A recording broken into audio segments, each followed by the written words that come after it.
In 2025, America once again found itself at a crossroads. The headlines were filled with stories about rising crime, political division, and public concern over safety in major cities. But few expected what would come next. A large-scale federal operation led directly from the top. It began quietly, with meetings inside Washington. Advisors and security officials discussed what they described as a new national effort to restore order and rebuild confidence in public safety. The name soon attached to it was simple: the Law and Order Initiative. The first city on the list was Memphis, Tennessee. In early September, reports confirmed that hundreds of federal officers and National Guard troops were being sent to support local law enforcement. The streets of Memphis, known for their culture and music, suddenly became the focus of a national conversation. Officials described the move as a partnership, not a takeover. The goal, they said, was to help local police respond faster, reduce organized street activity, and reassure residents that the federal government was paying attention.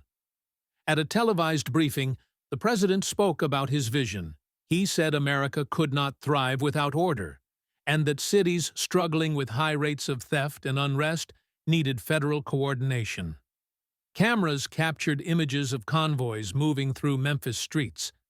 Helicopters hovered above as joint task forces took position at key locations. The response across the country was immediate. Supporters praised the decision, calling it a necessary step to restore peace and confidence. Critics questioned the approach, warning that it could blur the line between state and federal authority. Still, the operation continued. Within days, reports emerged that several neighborhoods had seen a visible drop in disturbances. Small business owners said they felt safer.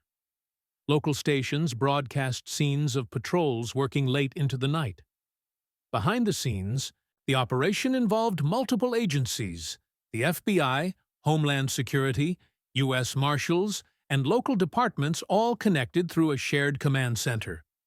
Analysts tracked patterns of organized crime, financial fraud, and illegal trafficking using real-time data. It was, in many ways, a digital age version of the old war on crime, more connected, faster, and more visible. After Memphis, attention shifted toward Chicago. Known historically for its complex relationship with policing and politics, Chicago became the next focal point. Federal officials began coordinating with city leaders, discussing a potential deployment modeled after the Memphis Task Force. In public remarks, the president said Chicago was probably next, explaining that no city should be left behind in the effort to reduce crime and restore trust in the streets. The words carried weight. For residents, it meant new attention and new federal involvement. For analysts, it raised questions about how far the initiative could go. The program also revisited Washington, D.C. Earlier that year, a similar surge of officers had been sent to the capital, sparking debate about its effectiveness. Reports showed some positive results, though experts pointed out that long-term change would require economic and social investments alongside enforcement. By late September, the movement had spread beyond any one city. News outlets across the U.S. debated its meaning. Was this a turning point for public safety, or a repeat of history's old cycles? Editorials, interviews, and street reactions filled the airwaves. Residents interviewed by local stations offered mixed views. Some said the presence of federal officers brought calm to their neighborhoods. Others felt uneasy about the scale of the deployment. Yet, one fact stood out. Crime numbers in several participating zones began to fall. Early data from local departments suggested noticeable decreases in break-ins, armed confrontations, and vehicle theft.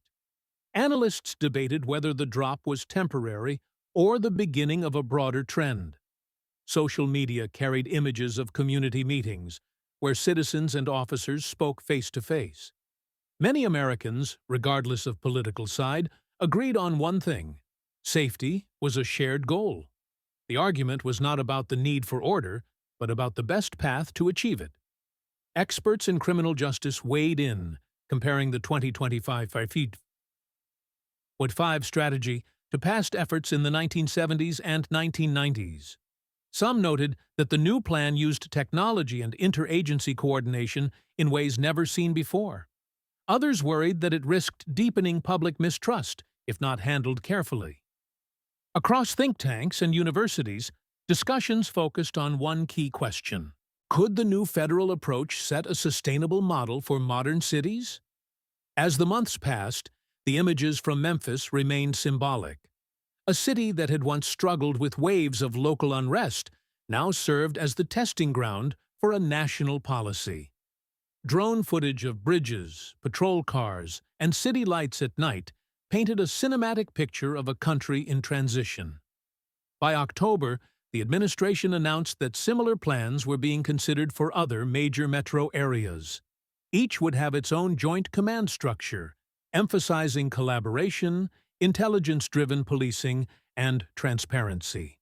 For millions watching across America, it felt like the start of a new chapter, one that blurred the line between politics and public safety.